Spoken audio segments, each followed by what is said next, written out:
इस समय हमारी उपस्थिति जनपद प्रतापगढ़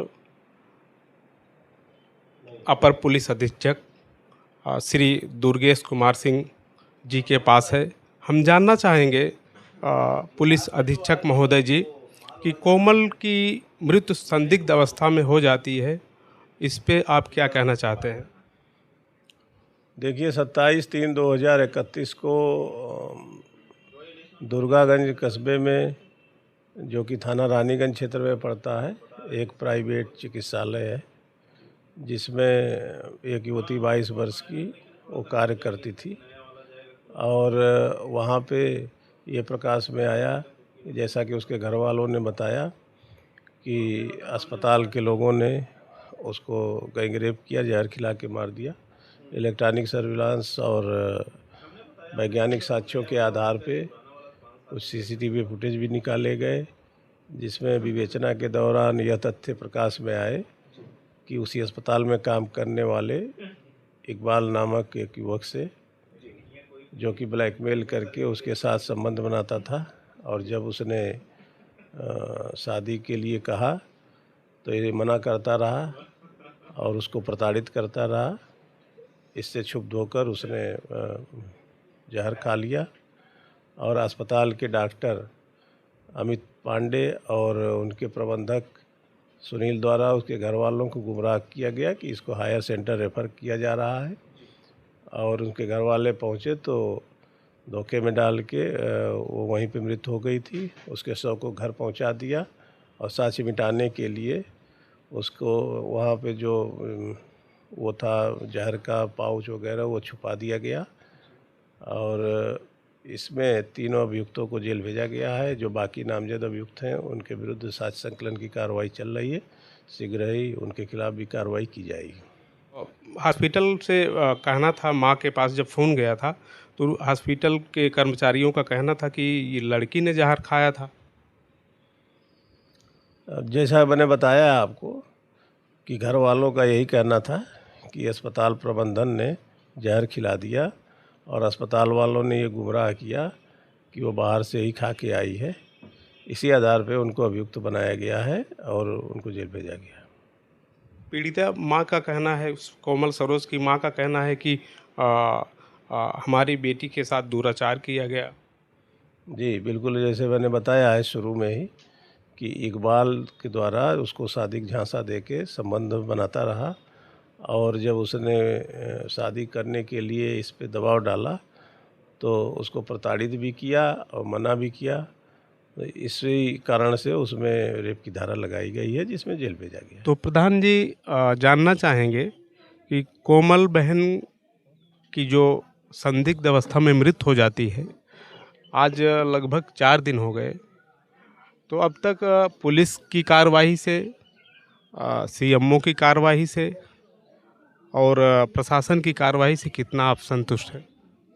अब सीएमओ कार्रवाई से, प्रशासन कार्रवाई से यही है कि जो पीएम रिपोर्ट अभी तक नहीं उपलब्ध हुई है। अब जब पूछा जाता है तो बताते हैं कि जांच के लिए गई है, लैब में गई है। और पीएम रिपोर्ट और उसके बाद जो एफआईआर दर्ज किए हैं, एफआईआर तो दर्ज कर लिए हैं, लेकिन जो जैसे मेन जड़ है, जैसे प्रबंधक हैं, जो भाई मालिक वालिक कभी टच ही नहीं किया जा रहा है। भाई मालिक पकड़ेंगे तभी तो छानबीन चालू। हॉस्पिटल का जो मालिक, क्या नाम है उनका? केपी सिंह कहते हैं, केपी सिंह। उनके ऊपर अभी कोई कार्रवाई नहीं? कोई नहीं। जो वही जो 3 लोग हॉस्पिटल अभी वर्तमान स्थिति में चल रहा है, लोग कह रहे हैं। और जो लोग वहीं डेड बॉडी के लेके आए थे उनको तो हम लोग शुरू से वहीं पे बैठा लिए थे, तो वही लोग सुनने में आ रहा है कि गिरफ्तार किए हैं। अच्छा, उन्हीं लोग को बैठा है भाई। उन लोग हम रात में जाने नहीं दिए, हम लोगों ने पूरा ग्राम सभा के क्षेत्र के लोगों ने वो डेड बॉडी लेके आए तो गाँव में। तो आप जो है सुबह के टाइम तहरीर देने थाने पे गए? हाँ, सुबह भी गए थे तहरीर देने। तो क्या कहा दरोगा जी? अब यहाँ गए थे तो वही बार बार कह रहे हैं कि पहले पीएम होगा, पहले पीएम होगा तब एफआईआर होगा, यही कह रहे थे। हम लोग कह रहे हैं ऐसा नहीं होता है, पहले आप एफआईआर दर्ज कीजिए, फिर आप पोस्टमार्टम भेजिए, फिर जैसे मामला होगा जो आएगा उसको आप जोड़िए घटाइए, और जो मामला इसमें लिप्त हैं हम चाह रहे हैं कि भाई उन्हीं को घटना दिक्कत। शव की स्थिति जब हॉस्पिटल से आई क्या थी? 100 केस एकदम जैसे समझ में नहीं आ रहा है कैसे क्या हुआ है। ना तो बोल रहे थे कि जहर खाए हैं, तो हमने उनसे पूछा कि ये बताइए जहर खाए हैं तो यार वो ऐसे कैसे जहर खाए हैं, तो यहाँ से पे चल के गई, बोले घर से खा के आई है। तो हम कहे कि घर से खा के आई होती तो 3 घंटे बाद आप लेके आए हैं।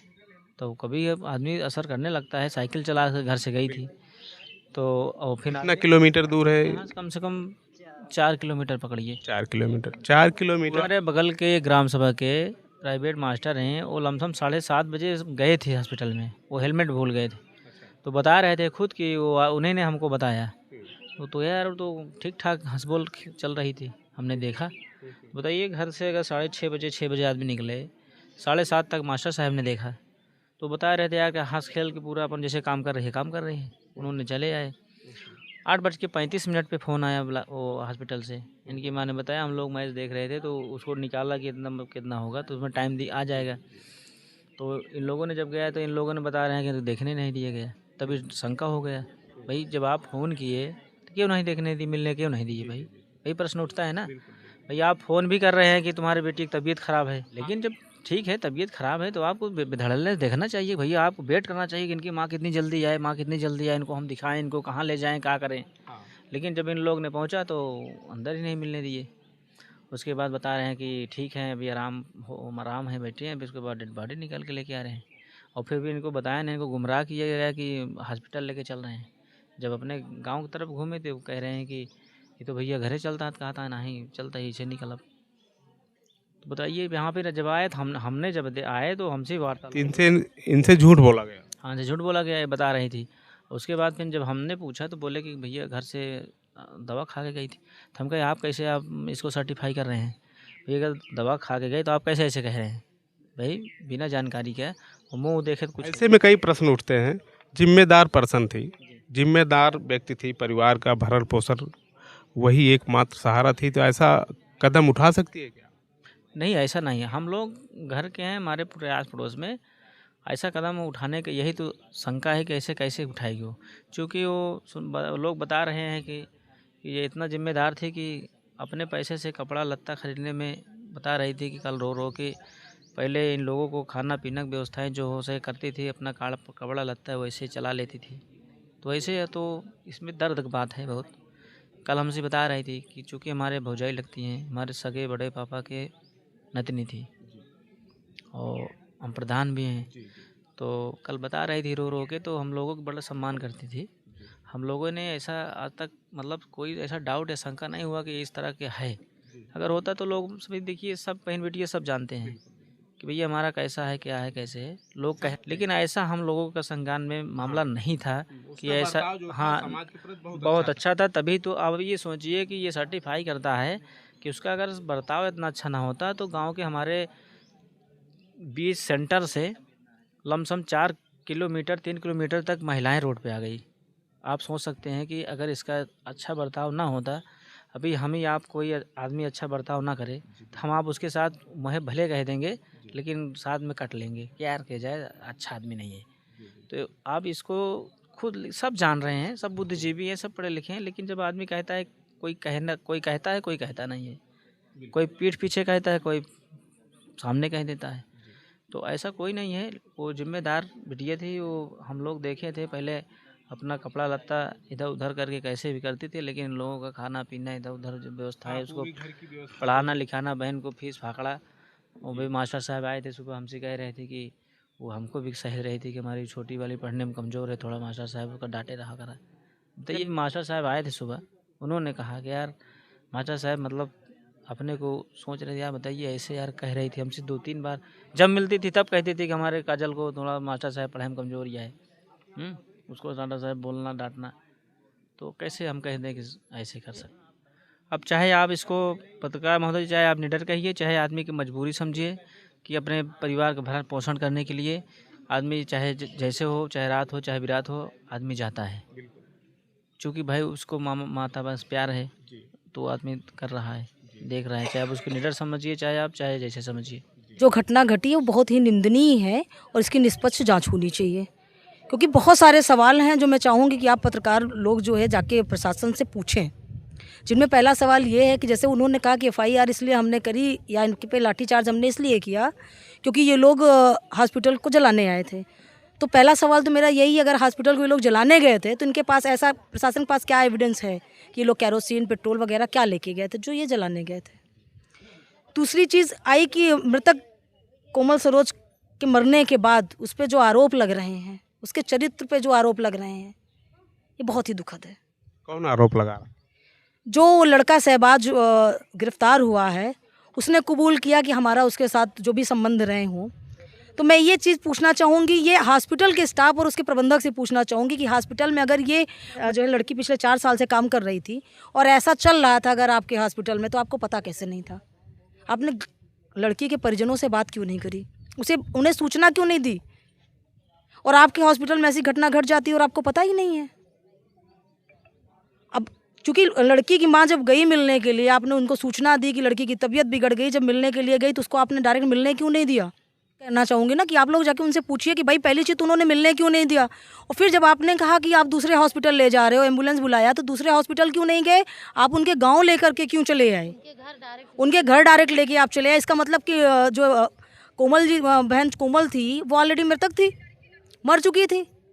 और दूसरी चीज़, जब ये लोग जो है अपने न्याय के लिए वहाँ पहुँचे तो इसमें सबसे बड़ी गलती प्रशासन की है। उनको रात में सूचना मिली, रात में परिजन के परिवार से मिलने आए, तो सबसे पहले उन्हें हॉस्पिटल को सीज़ करना चाहिए। हॉस्पिटल को सीज़ करते, उसके बाद सारी कार्रवाई अगर उन्हें सुबह में करनी थी तो सारी कार्रवाई सुबह करते, लेकिन सबसे पहले था कि हॉस्पिटल को सीज़ करना, ताकि उससे अगर कोई घटना वहाँ घटी भी है तो उसकी निष्पक्ष जांच हो सके। फॉरेंसिक बुला के वहाँ पे जांच करानी चाहिए थी कि क्या घटना सही है, फॉरेंसिक क्या है। टीम बुला क्योंकि करके जिस तरह से लड़की की बहन बता रही है कि जब यहाँ घर पे आई और जब मैंने देखा तो उसने स्ट्रगल भी किया था, उसके नाखून के खरोच वगैरह भी बॉडी पे थे, उसके कपड़े तितर बितर थे। तो जिस तरह वो बता रही उसके हिसाब से तो ये हो रहा था उसके साथ सामूहिक बलात्कार भी हुआ है और इसमें बिल्कुल करके मार दिया गया और उसको अब जो है ये कहा गया कि उसने आत्महत्या कर ली है। तो फॉरेंसिक जांच वहाँ की क्यों नहीं हुई? हॉस्पिटल सीज क्यों नहीं हुआ? हो रहा है तो गलत हो रहा है। सबसे पहले तो इस समय प्रशासन को चाहिए था कि पूरे स्टाफ को अंदर रखते, किसी को भी छोड़ने की जरूरत नहीं थी। हॉस्पिटल तत्काल सीज होता और पूरा भाई हॉस्पिटल अगर बंद हो जाता, रात में ही सीज हो जाता, तो क्या ये लोग धरना प्रदर्शन करने हॉस्पिटल जाते? नहीं जाते। और जब वहाँ नहीं जाते तो ये थाना पे जाते। भाई वहाँ नहीं जाते तो ना लाठी इनको चार्ज करनी पड़ती, ना ही पत्थरबाजी होती। और जायज़ सी बात है कि आप हमारे ऊपर लाठी चार्ज करोगे तो अपने सेल्फ डिफेंस में हम कुछ ना कुछ करेंगे। इसमें मुद्दा तब उग्र रूप लिया जब थाना अध्यक्ष महोदय पीड़ित परिवार का ऐसा कहना है कि तहरीर नहीं लिए। अभी तो एक बच्चा बीच में ही कोई अभी हम तत्काल बात कर रहे हैं तो किसी ने कहा कि उसमें कोई सिपाही थे, उन्होंने किसी को मारना शुरू किया जिससे लोग उग्र हो गए। इतने में आ रहा ना कि पहले आप लाठी चार्ज करते हैं बिना किसी आदेश के, बिना किसी महिला कांस्टेबल के आप महिलाओं पे लाठी चार्ज करते हो। पहला तो गलत आप प्रशासन गलत यहीं पे हो जाता है। दूसरी चीज़, आप हॉस्पिटल सीज ना करके उसकी जो है फॉरेंसिक जांच ना करा करके आप सिर्फ एक आदमी को उठा लेते हो और वो कबूल कर लेता है। मतलब किसी को ऐसे उठा लिया और अचानक उसने कबूल कर लिया। इतना जब बात फैली तो एक आदमी उठता है हॉस्पिटल से, उसको गिरफ्तार किया जाता है और उसके बाद उसको जो है क्या कहते हैं वो कबूल कर लेता है कि मेरा इनके साथ अफेयर था, संबंध थे और मैं इनसे शादी का दबाव बना रहा था, शादी का दबाव बना रही थी और मैंने शादी के लिए इनकार कर दिया तो इन्होंने जहर खा लिया। ऐसा कैसे हो सकता है? जिस लड़की को ये पता होगा कि वही घर चला रही है अपना, उसकी माँ विकलांग है, उसके ना तो भाई है ना तो पिता है, वही घर का आधार है, जिम्मेदार पर्सन थी, तो वो कैसे इतना बड़ा कदम उठाती? कैसे इतना बड़ा कदम उठाती? दिल तो बहुतों के टूटते तो क्या सब जहर खा लेते, सब आत्महत्या कर लेते हैं? और जिसको खुद पता है कि हमको पूरे परिवार की जिम्मेदारी हमें लेनी है, वो खुद सुसाइड नहीं करेगी, कभी नहीं करेगी। ये सोचने वाली बात है। और इसको सुसाइड का रूप दिया जा रहा है। मैं तो मानूंगी ये पूरी तरह से हत्या है और बात को दबाया जा रहा है कि मामले को ये ठंडा कर दिया जाए। एफआईआर भी नहीं लिखी जा रही थी, बहुत सारी चीज़ें नहीं हो रही थी। ये तो पथराव नहीं होता, वह बहुत बातें उग्रता नहीं होती तो शायद ये अभी तक इस तरह मामला उछलता अभी नहीं और इतना सब ज्ञान में लेके कोई इसको काम भी नहीं करता इस पर, जो मेरा मानना है। और मैं अपनी पार्टी माननीय राजा भैया की पार्टी जनसत्ता दल लोकतांत्रिक की महिला जिला अध्यक्ष हूँ। और आपका शुभ नाम? वंदना उपाध्याय। और मैं अपनी टीम के साथ यहाँ आई हूँ और इस पीड़ित परिवार के साथ मैं और माननीय राजा भैया का पूरा जनसत्ता दल परिवार साथ खड़ा है और इनको न्याय दिलाने के लिए जब तक इनको न्याय नहीं मिल जाएगा तब तक खड़ा रहेगा।